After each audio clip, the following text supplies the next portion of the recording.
Have you ever had 12 hours that changed your entire life? 12 hours where you went from being utterly destroyed to becoming a millionaire? At 5:03 p.m. on a Friday, my CEO looked me in the eye and told me I was fired. 12 hours before my 10-year equity anniversary worth $7.2 million. What he didn't know was that 7 years earlier, my lawyer had inserted 17 words into my contract that would destroy his entire scheme and expose a corporate conspiracy that had stolen millions from my colleagues. If you've ever been screwed over by a company that thought you were powerless, this story is for you. Hit that subscribe button because what I'm about to tell you isn't just about money. It's about how one sentence in a contract brought down two executives and changed corporate policy forever. And if you think you know where this is going, trust me, you don't. My name is Clarissa Dalton, and for 9 years, 11 months, and 27 days, I bled Peakage Systems blue. I'm not being dramatic. I literally had a coffee mug with our logo that I'd used so long, the blue had faded to a sick gray-green. That mug sat on my desk in the corner office I'd earned through 60-hour weeks, missed birthdays, and code that saved our platform from complete meltdown more times than anyone wanted to admit. September 28th, 2018 started like any other Friday. I remember the morning perfectly because it was one of those rare San Francisco days where the fog burned off early and golden light streamed through our floor-to-ceiling windows on the 32nd floor. I grabbed my usual almond milk latte from the kitchen, the good machine, not the one on the sales floor, and settled into my Herman Miller chair to review pull requests. My phone buzzed with a text from my mom. "Can't wait to celebrate tomorrow, honey. 10 years. You did it." Tomorrow, September 29th, my 10-year anniversary at Peakage.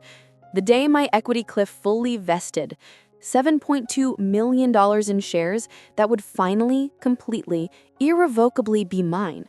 I'd watched that number grow on my Carta dashboard for years, from a modest grant worth maybe $200,000 to a life-changing sum as our valuation soared. Every funding round, every acquisition offer we turned down, that number climbed. I texted Mom back with a champagne emoji and returned to my code.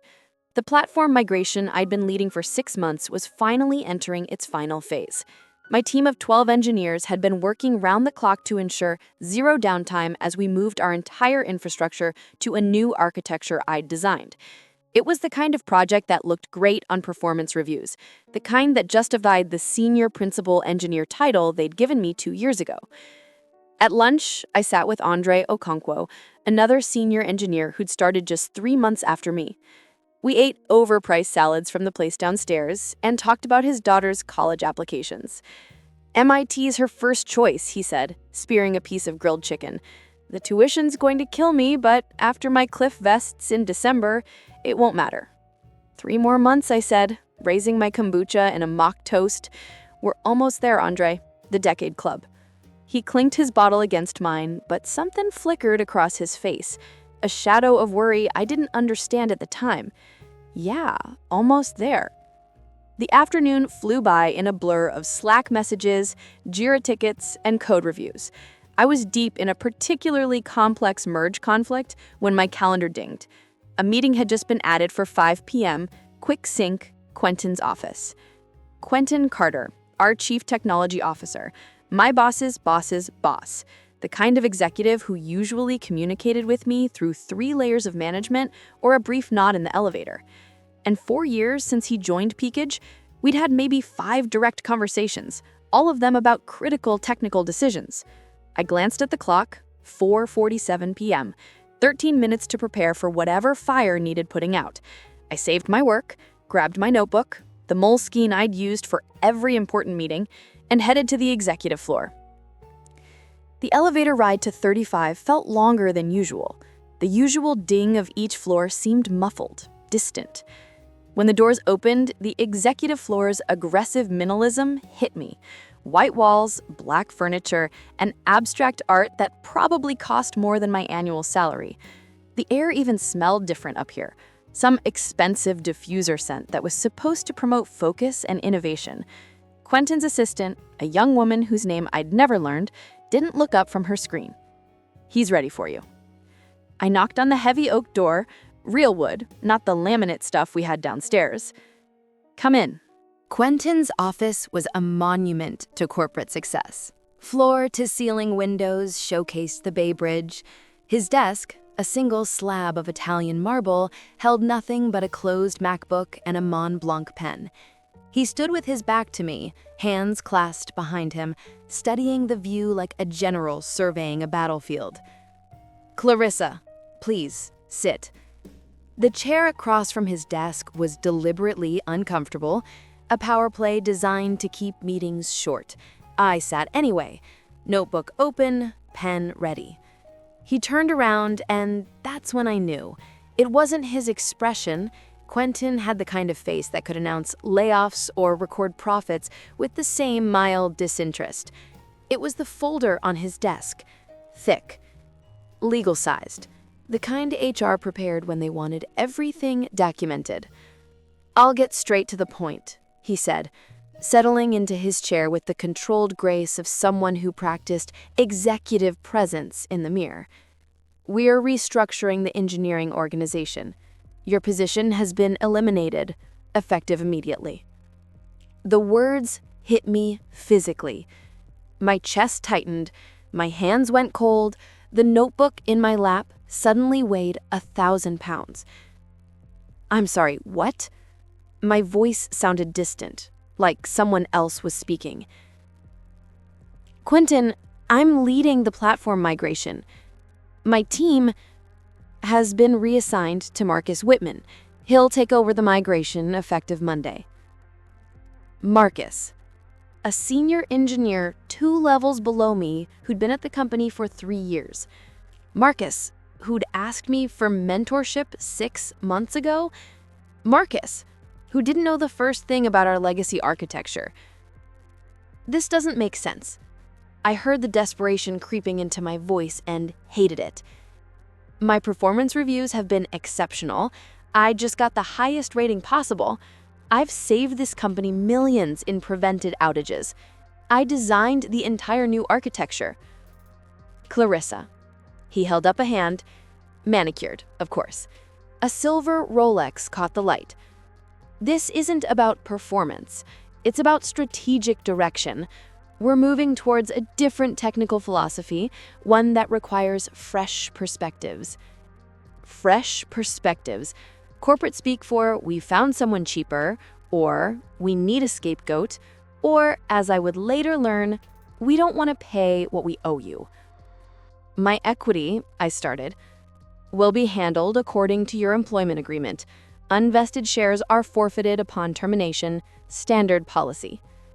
The room tilted. $7.2 million. Gone. 12 hours, literally 12 hours before it would be mine. Today is September 28th. My 10-year cliff vests tomorrow. I'm aware of the date. His tone was perfectly neutral, professionally sympathetic, utterly false. The timing is unfortunate, but these decisions aren't made lightly. Security will escort you to your desk to collect your personal items. Your access has already been revoked. Already revoked. While I was sitting in this chair, someone in IT had been executing a script to lock me out of everything I'd built. My email gone, my code repositories sealed. 9 years, 11 months, and 27 days of work erased with a few keystrokes. "This is targeted," I said, standing up. My legs felt unsteady, but anger was beginning to burn through the shock. "You're firing me 12 hours before my cliff to avoid paying out my equity. This is deliberate." For just a moment, a fraction of a second, something flickered in Quentin's eyes. Satisfaction, amusement, then the corporate mask slammed back down. "I'd be very careful about making unfounded accusations, Clarissa. Your separation agreement includes standard non-disparagement clauses. I'd hate for this to become complicated."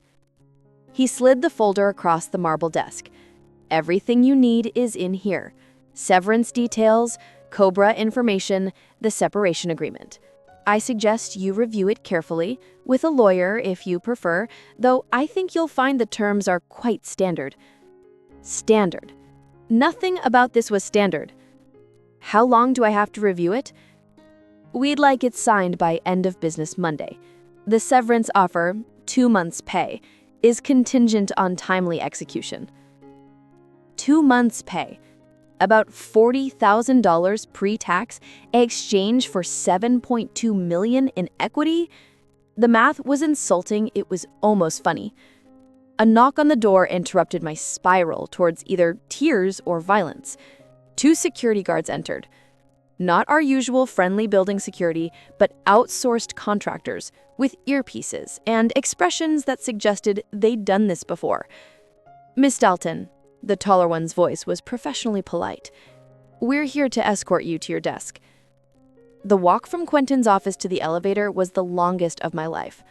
The executive floor, usually empty by 5 on a Friday, somehow had a dozen people who just happened to be working late, just happened to look up as I passed, flanked by security like a criminal.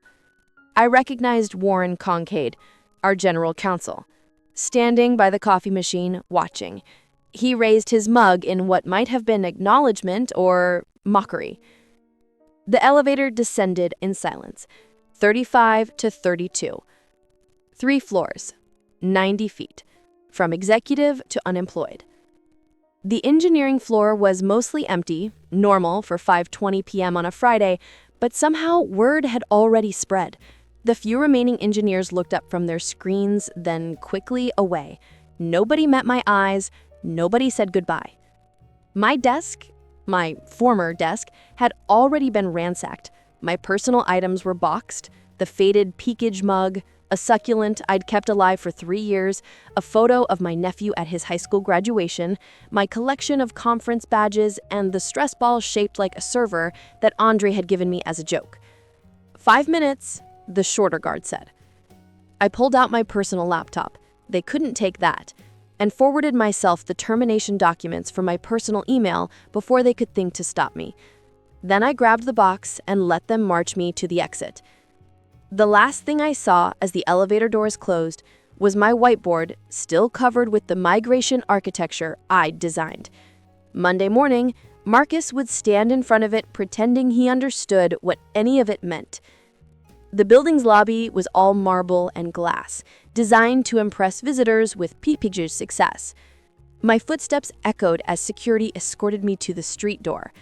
They held it open, not out of courtesy, but to make sure I actually left. Your badge. I unclipped it from my bag, muscle memory after years of scanning in every morning, and handed it over. Clarissa Dalton, Senior Principal Engineer, Employee ID 00847. He pocketed it without looking. San Francisco at 5:30 p.m. on a Friday is chaos. Commuters rushing for BART, tourists wandering toward Fisherman's Wharf, tech workers heading for happy hours they'd complain about on Twitter. I stood on the sidewalk holding a box of my life while the city flowed around me like I was a stone in a stream. My phone buzzed. A text from my mom. Honey, should I get champagne for tomorrow? The good stuff? I couldn't answer. Tomorrow, there would be nothing to celebrate. But then, my phone buzzed again. This time, it was Lydia Chen, the employment lawyer who'd reviewed my contract 7 years ago when I'd gotten promoted to senior engineer. We'd stayed in touch. She'd helped me understand my equity grants, advised me on a patent dispute, become something between a lawyer and a friend. Clarissa, I just got your forward. Do not sign anything. Coming to you now. Where are you? I texted her my location and waited, standing on the corner like a lost tourist with my pathetic box of belongings. 15 minutes later, a black Tesla pulled up, and Lydia emerged, 5 feet 2 inches of legal fury in a designer suit. Get in, she said, taking the box from my hands. As her car pulled away from the curb, leaving Peakage's gleaming tower behind, she said something that would change everything. Clarissa, do you remember that clause I insisted on adding to your employment agreement 7 years ago, the one about vesting timing? I didn't remember, but Lydia did. And in 12 hours, At exactly 12:01 a.m., Quentin Carter was about to learn what happened when you tried to steal $7 million from someone who'd hired the right lawyer. Lydia's office occupied the penthouse floor of a building in Palo Alto that screamed understated wealth. While she made coffee, real coffee, from an espresso machine that cost more than most cars, I sat on her leather couch and tried to stop shaking. "Tell me exactly what happened," she said, handing me a cup. Every word, every detail. I walked her through it.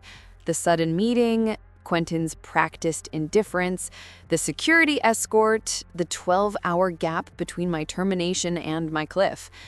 As I spoke, she pulled up documents on her laptop, fingers flying across the keyboard with the intensity of a concert pianist performing Rachmaninoff. "Here," she said, spinning the screen toward me. "Your employment agreement from March 2011 and the amendment from July 2015, when you were promoted." The document was dense with legalese, but Lydia highlighted one paragraph in yellow. "Employees' equity grants shall vest according to the vesting schedule outlined in Appendix A, with such vesting occurring at 00:01 hours Pacific Time on the applicable vesting date, regardless of employment status as of said vesting time, provided employee was in good standing as of the last business day prior to the vesting date." I read it 3 times before the words sunk in. "Regardless of employment status," I whispered. "At 00:01 hours," Lydia added, a sharp smile crossing her face. "Which means my shares vest at midnight tonight, before the termination takes effect." "Exactly. When I reviewed your contract 7 years ago, I noticed their standard language said vesting occurred on the date of, without specifying a time. That's a loophole companies exploit. They fire someone on the vesting date, but before business hours, then claim the shares never vested. So I insisted on this change." "And they agreed to it?" "They pushed back initially, but you had leverage. They just promoted you, and you were critical to their Series C technical due diligence. The HR person probably didn't even understand what they were agreeing to. But it's there, in black and white, fully executed." She pulled up another document, the separation agreement Quentin had given me. "Now let's see what they're trying to pull." We spent the next 2 hours dissecting every line. The severance was insulting. 2 months for nearly 10 years of service. The non-disparagement clause was broad enough to prevent me from even telling potential employers why I'd left. And buried on page 12 was the real poison. By signing, I would acknowledge that all equity compensation has been handled in accordance with applicable agreements and waive any claims to unvested shares. They're trying to trick you into signing away your rights. This is unconscionable. "Can we fight it?" "Fight it?"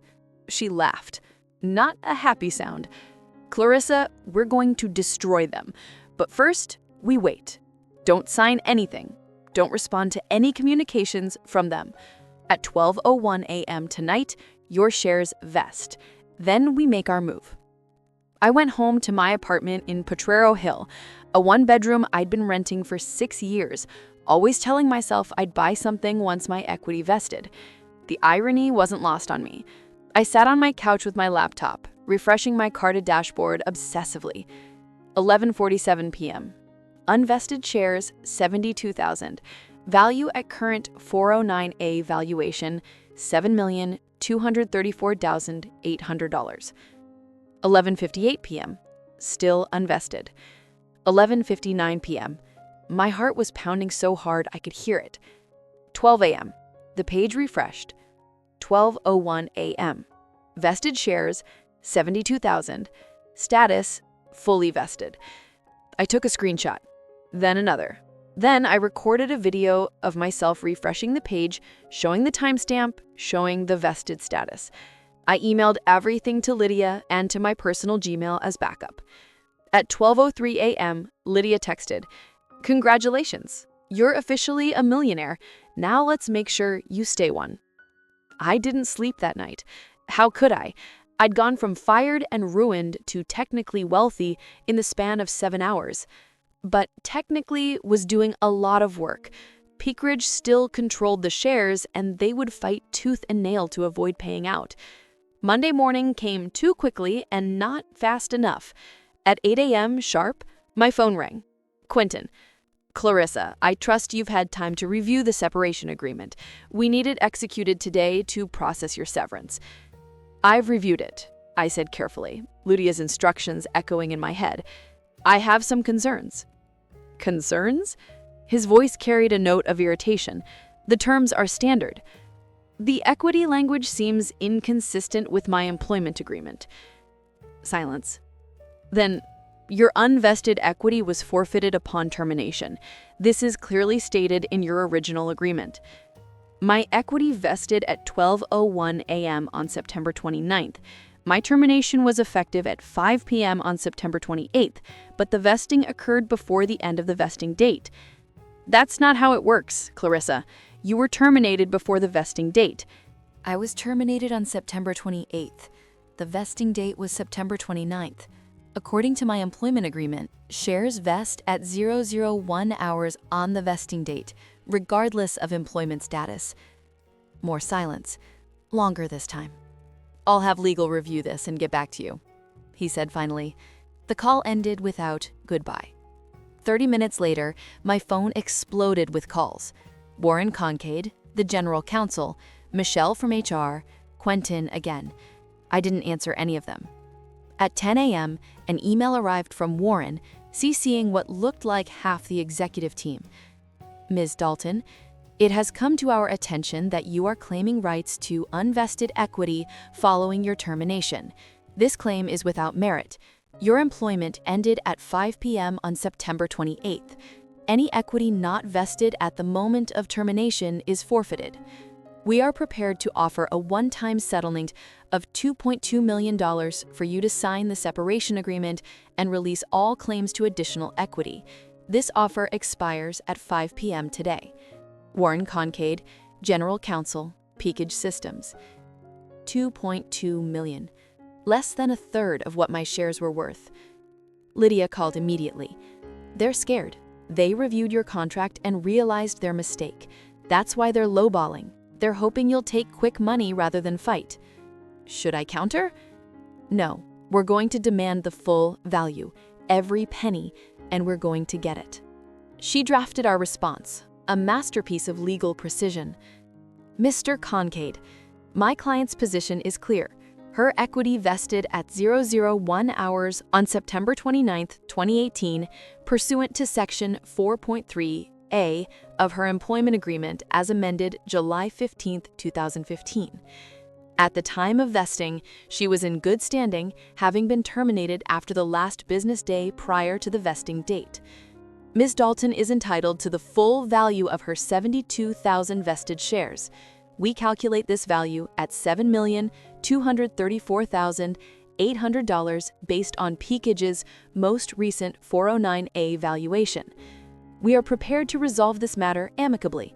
However, if Peakage continues to deny my client's rightful compensation, we will pursue all available legal remedies, including claims for breach of contract, breach of the implied covenant of good faith and fair dealing, and wrongful termination in violation of public policy. We await your response. Lydia Chen, ESQ. Chen and Associates. The response came within an hour.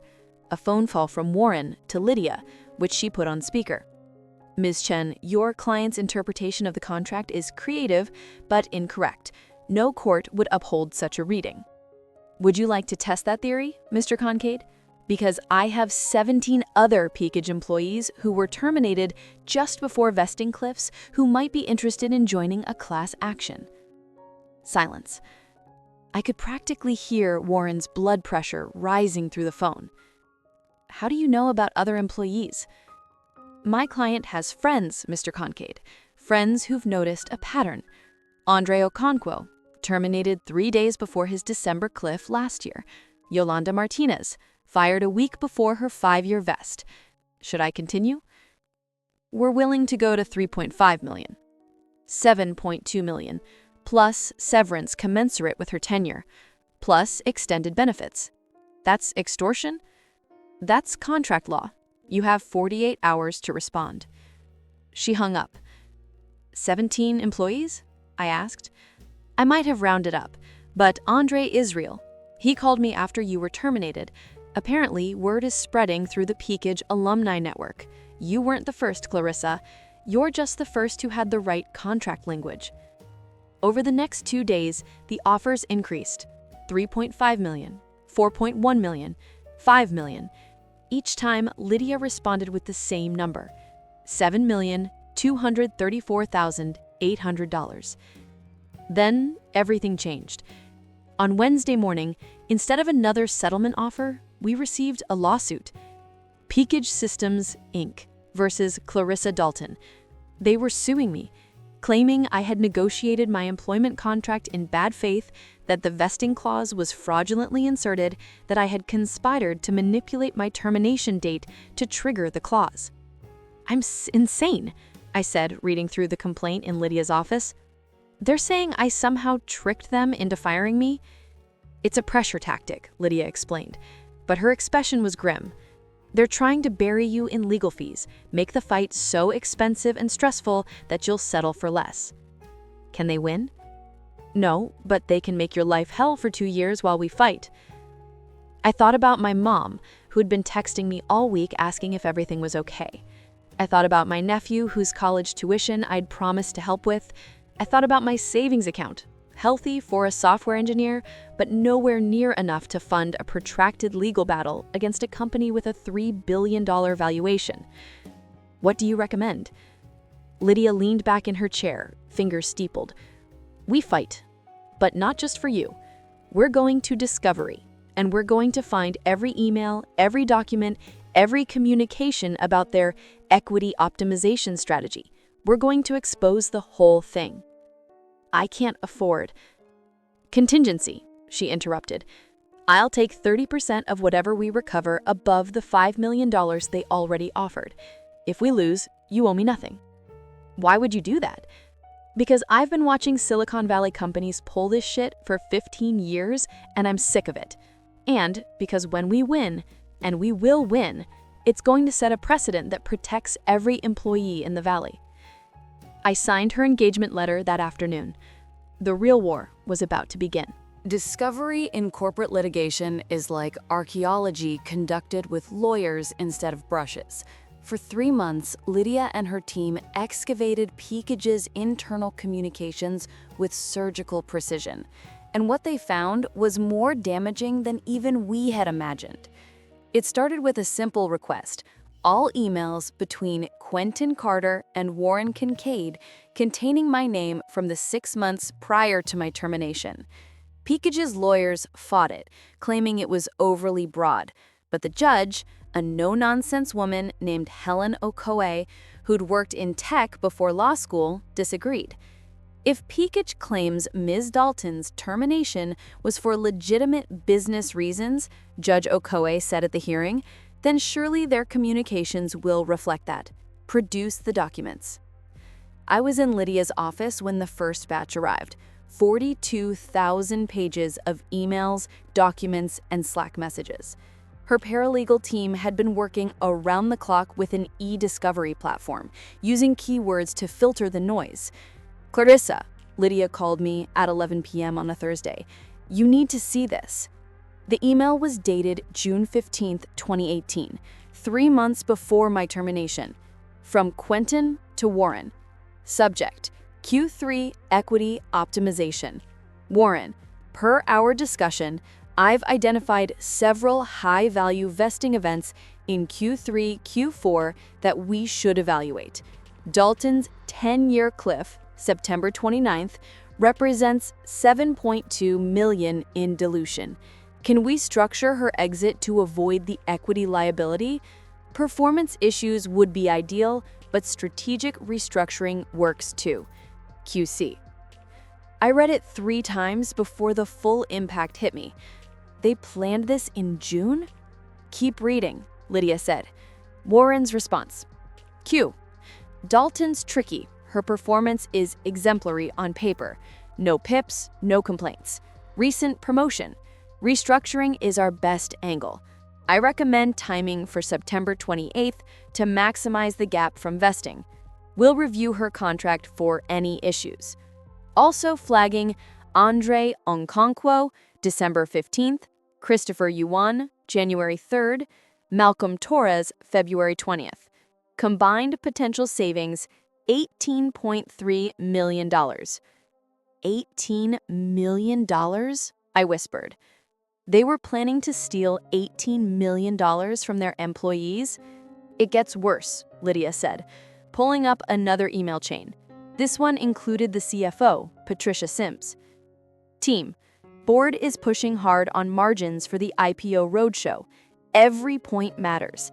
The equity optimization initiative could improve our EBITDA by $20 to $30 million annually if executed correctly.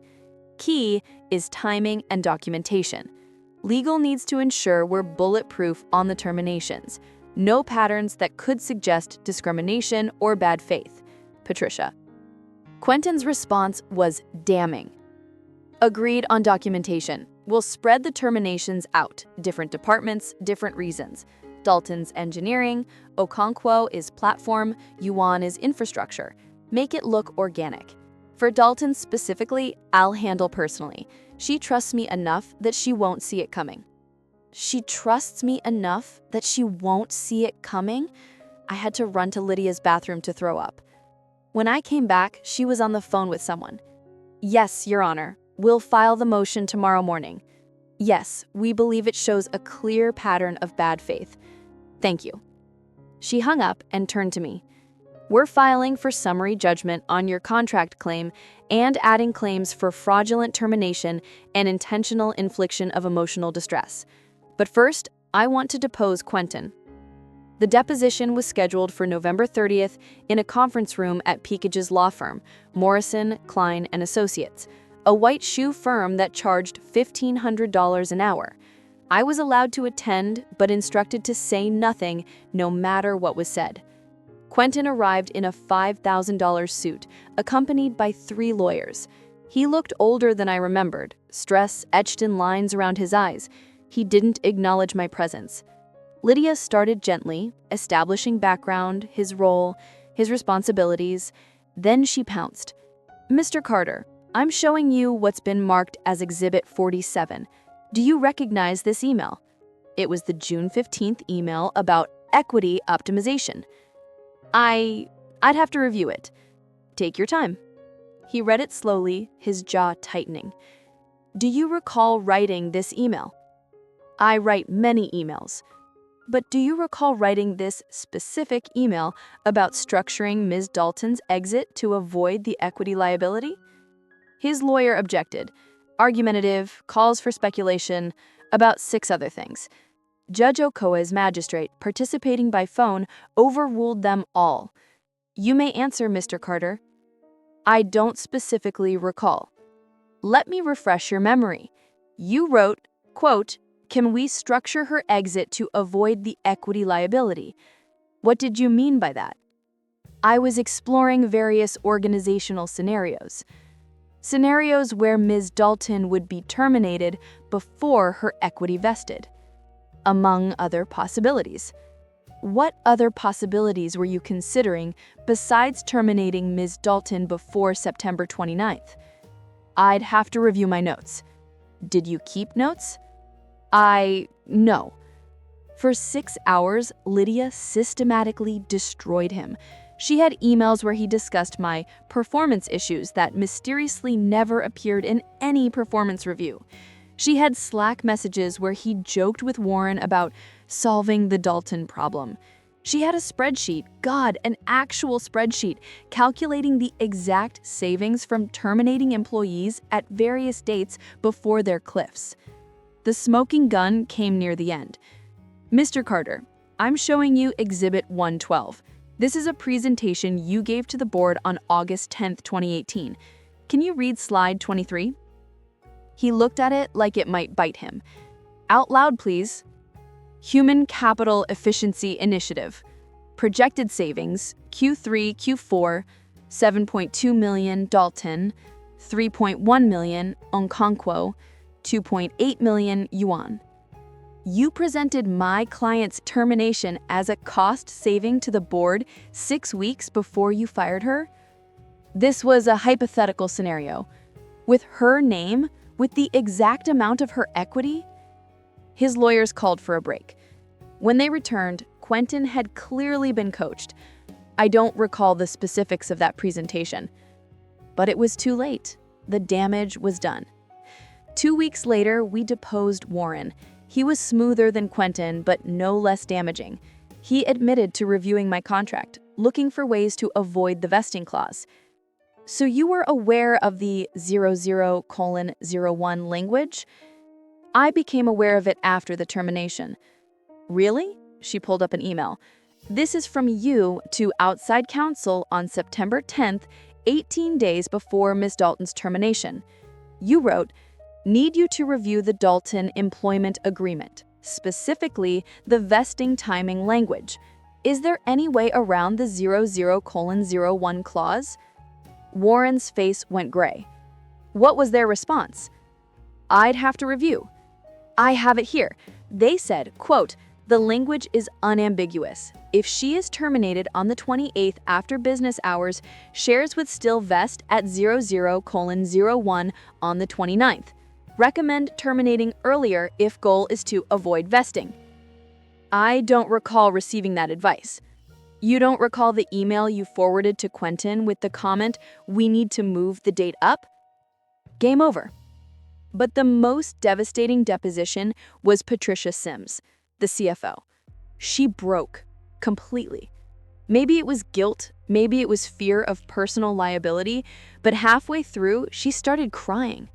"It was wrong," she said, mascara running. "I knew it was wrong, but the board was so focused on the IPO roadshow, and Quentin convinced us it was just good business. These employees were overpaid anyway. Their equity was a gift, not an entitlement." "Did you believe that?" Lydia asked gently. "No. These people built the company, especially Clarissa. She saved us during the 2016 platform crisis. She worked 90-hour weeks. She deserved every penny." "Then why did you go along with it?" Patricia looked at me directly for the first time. "Because I was a coward, and because I was promised a $10 million bonus when we went public." The court reporter typed every word. By December, we had everything: emails, presentations, spreadsheets, Slack messages, even a recording from an all-hands meeting where Quentin had promised employees their equity was sacred and would always be honored. Lydia filed a motion for summary judgment on December 15th, Andre's original vesting date, which felt poetic. The brief was 87 pages of devastating precision. But Peakage had one more card to play. On December 20th, 5 days after we filed for summary judgment, I woke up to 47 missed calls. My Twitter, which I barely used, had thousands of notifications. My LinkedIn was imploding. Every tech reporter in the Valley was trying to reach me. Someone had leaked our entire filing to TechCrunch. The headline? Peakage's Equity Massacre. Court documents reveal systematic theft of employee shares. The article included everything: the emails, the spreadsheet, Patricia's deposition transcript where she admitted it was wrong. But most damaging was a sidebar that TechCrunch had added: a list of every Peakage employee terminated within 30 days of a vesting cliff in the past 3 years. 43 names. Estimated total value of forfeited equity, $67 million. The tech world exploded. Hacker News crashed from traffic. The story hit the front page of Reddit in 6 subreddits simultaneously. #PeakageThieves started trending. Current Peakage employees began posting their employment contracts, asking if they were next. By noon, Peakage's board had called an emergency meeting. By 2 p.m., reporters were camped outside their headquarters. By 3 p.m., 3 major customers had announced they were reviewing their relationships with Peakage. At 4 p.m., my phone rang. Not Quentin, not Warren, but David Kim, Peakage's CEO, the founder who'd stepped back from day-to-day operations but still held the largest equity stake. "Clarissa," he said without preamble, "we need to fix this. David, with respect, your company systematically stole from its employees. I don't think a phone call fixes that. You're right, it doesn't. Can you and your lawyer meet me tonight? Neutral location. No other executives, just me. Lydia and I exchanged looks. She was listening on speaker. Why should we trust you? She asked. Because I didn't know, David said, and his voice cracked. I swear to God, I didn't know what Quentin was doing. I built this company to be different, to treat people fairly, and I just found out we've become everything I hate about Silicon Valley. We met him at a restaurant in Menlo Park, quiet, private, the kind of place where deals that reshape industries get made over overpriced wine. David looked haggard, like he'd aged 5 years in 5 hours. He read everything, he said before we even ordered. Every email, every deposition. I'm disgusted. Quentin and Warren are gone. I fired them an hour ago. Patricia resigned. But that doesn't fix what we did to you, to all of you. What are you proposing? Lydia asked. He pulled out a handwritten list, not a formal document, just notes on a legal pad. 1. Clarissa gets her full $7.2 million immediately. No conditions, no NDAs on the amount. 2. 10 months of severance at her full salary, plus 18 months of benefits. 3. We revise our equity policy. All shares vest at 0001 on the vesting date, retroactive to anyone terminated within 30 days of a vesting cliff in the past 3 years. 4. We contact every affected employee and offer to make them whole. 5. We establish a $10 million fund for employees who can't be located or who need immediate assistance. 6. Clarissa can talk about this publicly. No NDA on what happened, just basic non-disparagement so she can't call us evil incarnate. We need it in writing, Lydia said. My lawyers are drafting it now, but I wanted to talk to Clarissa first, human to human. He turned to me. I'm sorry. I'm so fucking sorry. You gave us 10 years of your life. You built things that made us billions, and we tried to steal from you. There's no excuse. It wasn't just me. Andre, Yolanda, Christopher, Malcolm, dozens of others. We'll make it right. All of it. The board agrees, either we fix this now or the company dies. No IPO, no acquisition, nothing. Our reputation is destroyed if we don't make this right. What about the others? The ones who already signed settlements for less? We'll offer them the difference between what they got and what they should have gotten, plus interest. The formal settlement agreement arrived at Lydia's office at 9 p.m. She and her team reviewed every word. At 11:47 p.m., almost poetic given when my shares had vested, I signed it. At midnight, $7.2 million hit my account. But the story doesn't end there. The next morning, TechCrunch published a follow-up. Peakage reverses course, promises full restitution to all affected employees. The article included a statement from David that Lydia had helped draft. Peakage Systems failed its employees in the most fundamental way.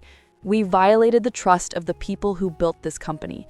Effective immediately, we're revising our equity policies, compensating all affected employees, and implementing oversight to ensure this never happens again. To our former employees who were impacted, we are sorry. We were wrong, and we will make it right. Andre called me that afternoon, crying. They'd offered him his full $3.1 million. I can send my daughter to MIT, he kept saying. I can send her to MIT without loans. Yolanda texted me. They offered me $2.8 million plus interest. I'm buying my parents a house. Christopher sent a simple message. Thank you for fighting. I'd given up. Malcolm called from Costa Rica where he'd moved after his termination. They found me. They actually found me and made it right. I can come home. Over the next 6 months, Peakage paid out $73 million to wrongfully terminated employees. The board implemented new oversight procedures. They hired a chief people officer whose sole job was employee advocacy. They became, ironically, a model for how to treat employees fairly, though it took a massive scandal to get there. Quentin and Warren were radioactive in Silicon Valley. Last I heard, Quentin was teaching business ethics at a community college. The irony wasn't lost on anyone. Warren moved to Austin to start over. Patricia donated her entire bonus to a nonprofit that provides legal services to tech workers. As for me, I paid off my mom's mortgage. I set up a college fund for my nephew that will cover any school he wants. I bought a small house in Oakland. Nothing fancy, but it's mine. I took 6 months off to travel, to think, to heal from a decade of grinding myself into corporate dust. But the most important thing I did was partner with Lydia to create a consulting firm. We review employment contracts for engineers, designers, product managers, anyone in tech who doesn't understand the legal landmines in their agreements. We've reviewed over 3,000 contracts in the past 2 years. We've found problematic vesting language in 400 of them. We've helped people negotiate better terms, avoid traps, protect themselves. Every contract we fix, every employee we protect, feels like a small victory against the system that tried to crush me. Last week, a young engineer named Sarah called us. She'd just gotten an offer from a hot startup. Amazing salary, significant equity, the whole Silicon Valley dream package. But something felt off about the vesting terms. We reviewed her contract and found it. They could terminate her for any reason the day before her cliff and forfeit all her equity. We helped her negotiate new language, shares vest at 0001, acceleration on termination without cause, the works. "How did you know to call us?" I asked her after we'd fixed everything. "Are you kidding? Everyone in tech knows about the Peakage massacre. You're the woman who got her $7 million at midnight. You're a legend." A legend. I think about that sometimes, late at night when I can't sleep. How I became a legend not for the code I wrote or the systems I built, but for refusing to let them steal what was mine, for having a lawyer who saw the future, for 17 words in a contract that saved me. But mostly, I think about the 43 names on that list. The engineers who worked just as hard as me, who sacrificed just as much, who were thrown away just as coldly. Some of them got their money back because I fought, but some had signed away their rights, accepted the scraps they were offered, and moved on with their lives diminished. That's why I do this work now. That's why Lydia and I review contracts until our eyes blur, why we fight every problematic clause, why we teach people to protect themselves. Because somewhere out there, there's another Quentin planning another equity optimization, another company preparing to steal from the people who built it, another engineer about to sign away their rights without knowing it. But now, they have us. Now, they have lawyers who give a damn, advocates who've been through the fire, people who know exactly how these companies operate and exactly how to stop them. The money was nice, life-changing, obviously.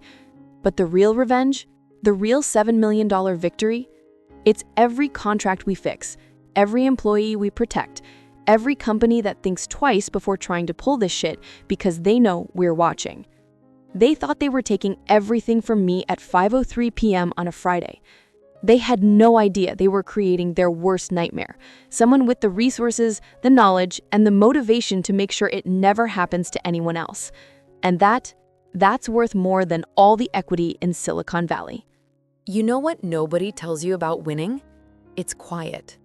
After the wire transfer confirms, after the lawyers shake hands, after the press moves on to the next scandal, it's just you and a number on a screen that doesn't feel real.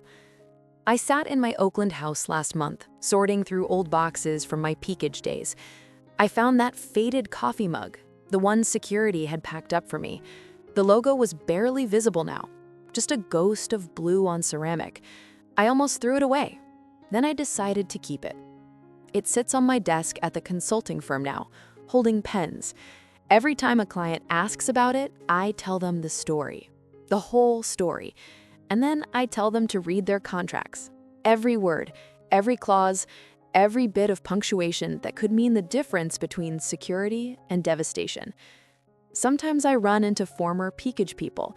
We nod, maybe exchange a few words. We're all doing different things now.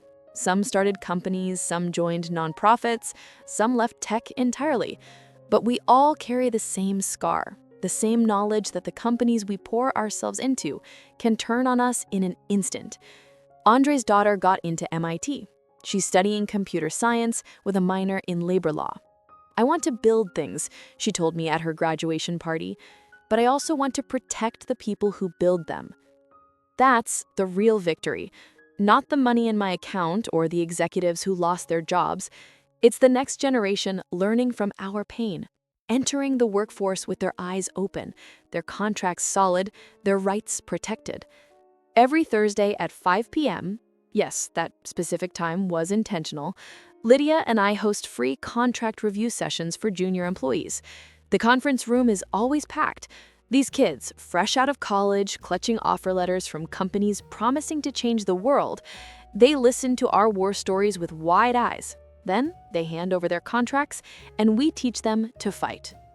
Look for the vesting language, check the termination clauses, understand your acceleration triggers, know what you're signing. But won't companies refuse to negotiate? Someone always asks.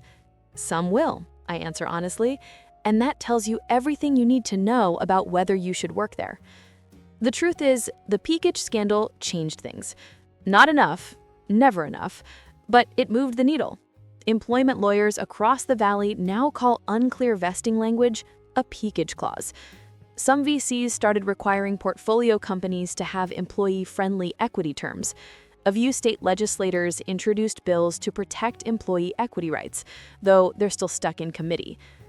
But the biggest change is awareness. Engineers talk about vesting schedules at happy hours now. They share contract reviews on anonymous forums. They know to be suspicious when colleagues disappear right before cliff dates. The system is still rigged. It always will be, when one side has billions and the other has rent to pay. But now, at least some of us know the rules of the game. We know what to watch for, what to protect, what to fight.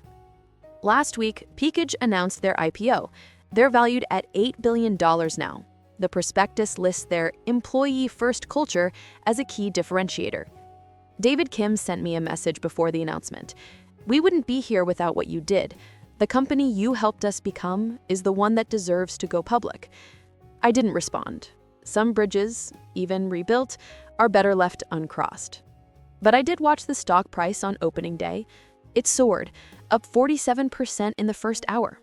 All those employees who stayed, who believed in the new peakage, who trusted the promises of reform, they got rich that day. Really, truly, generationally rich. Good for them. They earned it. They survived it. As for me, I'm rich in a different way now. Not just the money, though that helps. I'm rich in purpose. Rich in the knowledge that every contract I review, every clause I negotiate, every employee I protect is a small rebellion against a system designed to extract maximum value while giving minimum reward. My nephew starts his computer science degree next fall. He wants to work in tech, build the next big thing. I've already introduced him to Lydia. "Auntie C," he asked me last week, "was it worth it? Everything you went through?" I thought about Quentin's practiced indifference as he destroyed my life, Warren's casual cruelty in those emails, the security guards escorting me out like a criminal, the sleepless nights wondering if I'd lost everything. Then I thought about Andre's daughter at MIT, Yolanda's parents in their new house, Christopher back from exile, Malcolm rebuilding his life, the thousands of contracts we've fixed, the employees we've protected, the companies that now think twice before trying to steal from their workers. Yes, I told him, every second of it was worth it. Because here's what Quentin and Warren and all the others like them don't understand. You can steal money. You can steal equity. You can even steal years of someone's life. But you can't steal the knowledge of how to fight back. And once someone knows how to fight, once they've won even once, they become dangerous to every executive who thinks employees are just numbers on a spreadsheet, cost to be optimized, problems to be solved.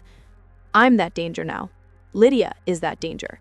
Every employee who reads their contract carefully, who asks questions, who refuses to sign without understanding, they're all dangerous too. We are the $7 million midnight army. We're the ones who know that sometimes 17 words can change everything. We're the ones who refuse to go quietly, and we're growing every day.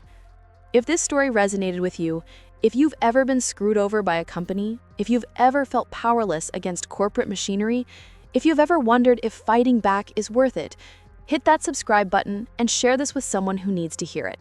Drop a comment about your own experiences with corporate betrayal or triumph.